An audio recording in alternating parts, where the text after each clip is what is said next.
आंख बंद करके 10 मिनट बैठना ही तो है, बहुत आसान काम है। लगता है ना सुनने में। 3, 2, 1.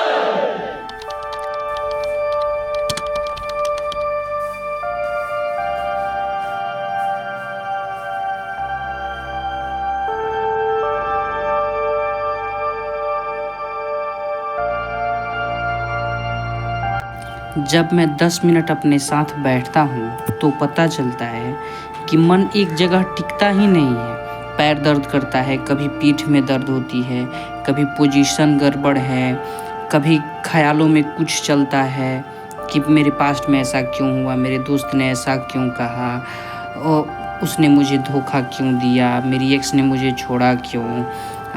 और बार बार टाइमर आप चेक करते हो कि 10 मिनट तो हो गए होंगे। आप बार बार आप कोशिश करते हैं कि आपका ध्यान आपकी सांसों पे आए, मगर सांसों से कब आप विचारों में चले जाते हैं पता ही नहीं चलता है।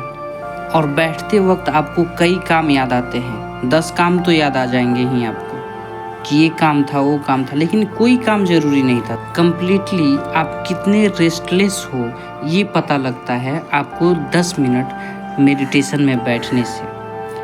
मैंने ये चैलेंज अपने दिमाग के साथ 10 मिनट बैठने के लिए लिया था। सिर्फ 1.5 से 2 मिनट बैठने के बाद माथे में पसीना आना और अंदर शरीर में बेचैनी होना एकदम नॉर्मल बात है।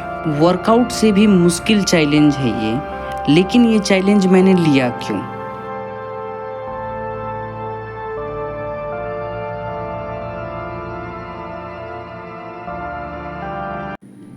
क्योंकि मैं एक ओवर थिंकर हूँ और दिन रात मेरे दिमाग को 3 घंटे 4 घंटे रील्स देखने की आदत लगी थी। मैं शॉर्ट वीडियोज बहुत ज़्यादा कंज्यूम करता था, जिससे कि मेरा दिमाग रेस्टलेस हो चुका था।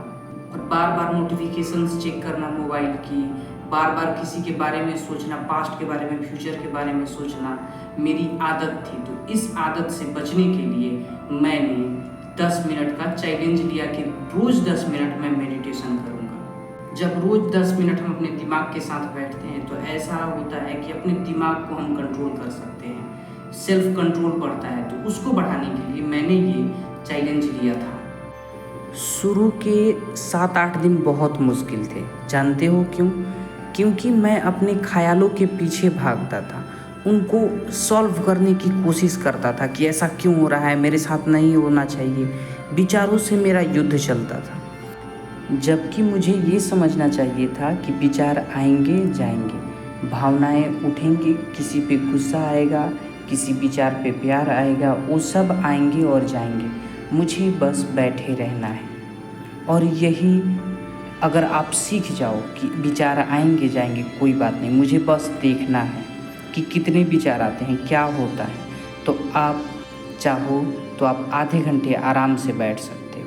मेडिटेशन करते हुए सिर्फ आपकी बॉडी सीधी होनी चाहिए, पीठ सीधी होनी चाहिए, और उसके बाद कोई फ़र्क नहीं पड़ता है कि आप चेयर पे बैठे हैं या ज़मीन पे बैठ के पालथी मार के कर रहे हैं मेडिटेशन। वर्कआउट करना मेडिटेशन करने से आसान है। जब हम वर्कआउट करते हैं तो 10 मिनट में 10 एक्सरसाइजेज करते हैं, लेकिन जब हम मेडिटेशन करते हैं तो हमारे पास सिर्फ एक काम होता है, अपने सांसों पे ध्यान देना। और वो काम सबसे बोरिंग काम होता है, लेकिन हमको तो इंटरेस्टिंग चीज़ें देखने की आदत लगी है, जैसे रील्स देखना, शॉर्ट वीडियोस देखना। हम रील्स ही देखते रहें 3 घंटे 4 घंटे या 8 घंटे। बहुत से मेरे दोस्त हैं जो 8-8 घंटे रील देखते हैं। लेकिन जब आप मेडिटेशन करते हैं तो आपके दिमाग को 10 मिनट तक सिर्फ एक काम करना होता है, अपने सांसों पे ध्यान देना, जिससे कि ये काम बहुत बोरिंग हो जाता है। जहाँ बोरियत होती है, जहाँ डिस्कम्फर्ट होता है, वहीं तो असली ग्रोथ छुपी होती है।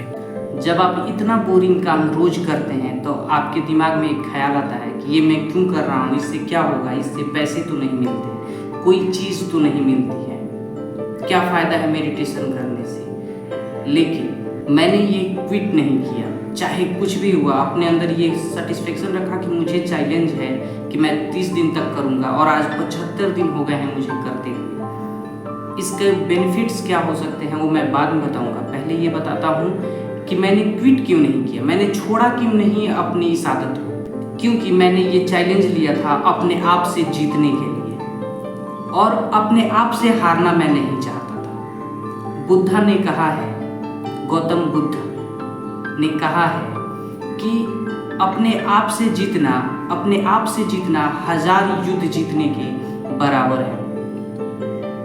ये बात उन्होंने एकदम सटीक और सही कही है। जानते हो क्यों?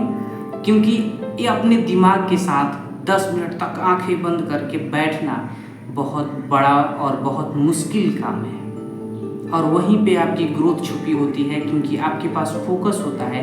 आप अपने दिमाग को अपने कंट्रोल में कर सकते हो। मैं आपको ये नहीं कह रहा कि मेडिटेशन करने से ही सफलता मिलती है। आप किताब पढ़ते हैं या आपकी पढ़ाई है या जॉब है, वहाँ पे आपको हर चीज़ ध्यान से करना होता है। अपने फीलिंग्स को साइड में रखना होता है, अपने ख्यालों को, अपने पास्ट को, अपने फ्यूचर को साइड में रख के ध्यान से पढ़ना होता है। क्या आप वो पढ़ाई पढ़ सकते हैं जब आपका दिमाग आपके कंट्रोल में ही नहीं है? तो सुबह शाम आप 10 मिनट का मेडिटेशन करते हैं, जिससे कि आप अपने दिमाग को ट्रेंड करते हैं कि तुम मेरे बस में हो, तुम मेरे बस में हो, मैं जो बोलूँगा वही करना है। लेकिन मेडिटेशन से एक और फ़ायदा होता है, वो ये है कि आपके दिमाग को रेस्ट मिलता है।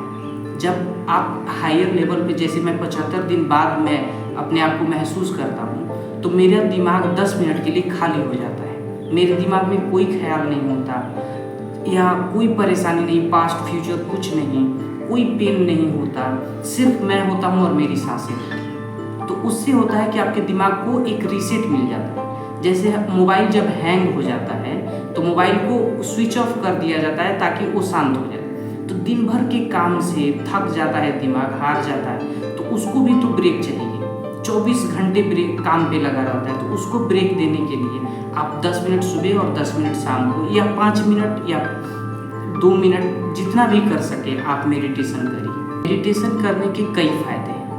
मैं पहले सिर्फ वर्कआउट करता था, मेडिटेशन नहीं करता था, लेकिन बाद में मैंने मेडिटेशन शुरू किया 5-10 दिन बाद।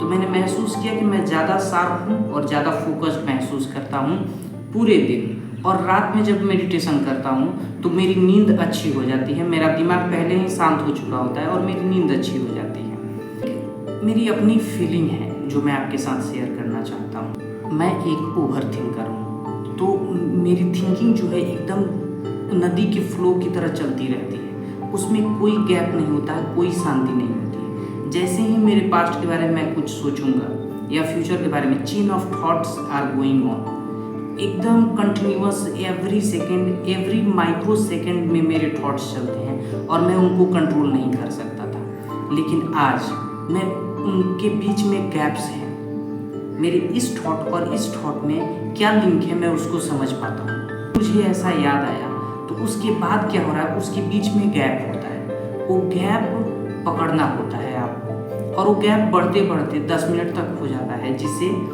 फाइनल मेडिटेशन मैं कह सकता हूँ कि मैं जिस स्टेज में हूँ वो वही है कि मैं जब बैठता हूँ तो मेरे दिमाग में कोई थॉट्स नहीं होते हैं। शायद होते भी हैं तो बहुत कम होते हैं और उनको मैं देख सकता हूँ। मैं आपको कुछ प्रो टिप्स देता हूँ जिससे कि आप मेडिटेशन को एक कंसिस्टेंट हैबिट बना पाएँ।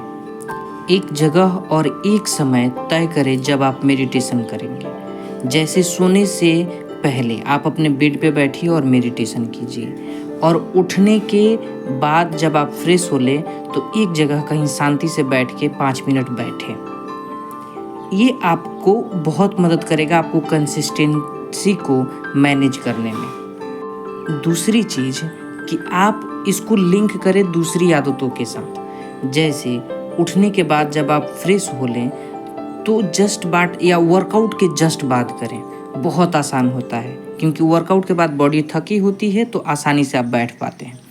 दूसरा कि सोने से पहले जब आप बेड पे जाएं तो हाथ जोड़ के मेडिटेशन करें, थोड़ी देर अपने सांसों पे ध्यान दें, उससे भी आपको आदत लगेगी। आप मेडिटेशन चेयर पे बैठ के भी कर सकते हैं, बस में भी कर सकते हैं, फील्ड में भी कर सकते हैं, जहाँ पे भी हो आप कर सकते हैं। बस करना ये है कि अपनी पीठ को सीधा कीजिए और अपनी सांसों को पर ध्यान दीजिए। आँख बंद हो या नहीं हो कोई फ़र्क नहीं पड़ता, बस ये कि मुझे अपनी सांसों को देखना है या जो बाहर आवाज़ है उसको सुनना है। मैं देखूं कि मेरे दिमाग में क्या चल रहा है। एक डायरेक्शन अपने दिमाग को दे दीजिए, या तो सुनिए या देखिए या सांसों को देखिए। लास्ट प्रो टिप ये है कि आप जहाँ पे भी बैठे विचारों के साथ युद्ध नहीं करना है, विचारों को समझना है और समझना भी नहीं है। वो आएंगे और जाएंगे। जब आप उनको अटेंशन नहीं दोगे, जब आप उस पर ध्यान ही नहीं दोगे तो वो अपने आप चले जाएंगे। जैसे बच्चे रोते हैं कभी कभी अटेंशन पाने के लिए, लेकिन उनको अटेंशन जब नहीं मिलता है तो वो शांत हो जाते हैं। तो वैसे ही विचार हैं, विचारों के साथ आपको युद्ध नहीं करना है। शांति से बैठिए और कहिए कि कोई बात नहीं, मैं इन विचारों को देख रहा हूँ, करने दो जो करना है। तो चलिए अब इस वीडियो को समाप्त करते हैं। और आप कब से मेडिटेशन शुरू कर रहे हैं ये लिखिए, और शुरू नहीं करना है तब भी आप 7 दिन का चैलेंज लीजिए कि मैं 7 दिन कंसिस्टेंट रूप से मेडिटेशन करूँगा। उससे आपको बहुत फ़र्क महसूस होगा और वहाँ से आप मेडिटेशन करना शुरू कर देंगे, जिससे कि आपकी ओवर थिंकिंग, आपका बेचैनी सब कम होगा।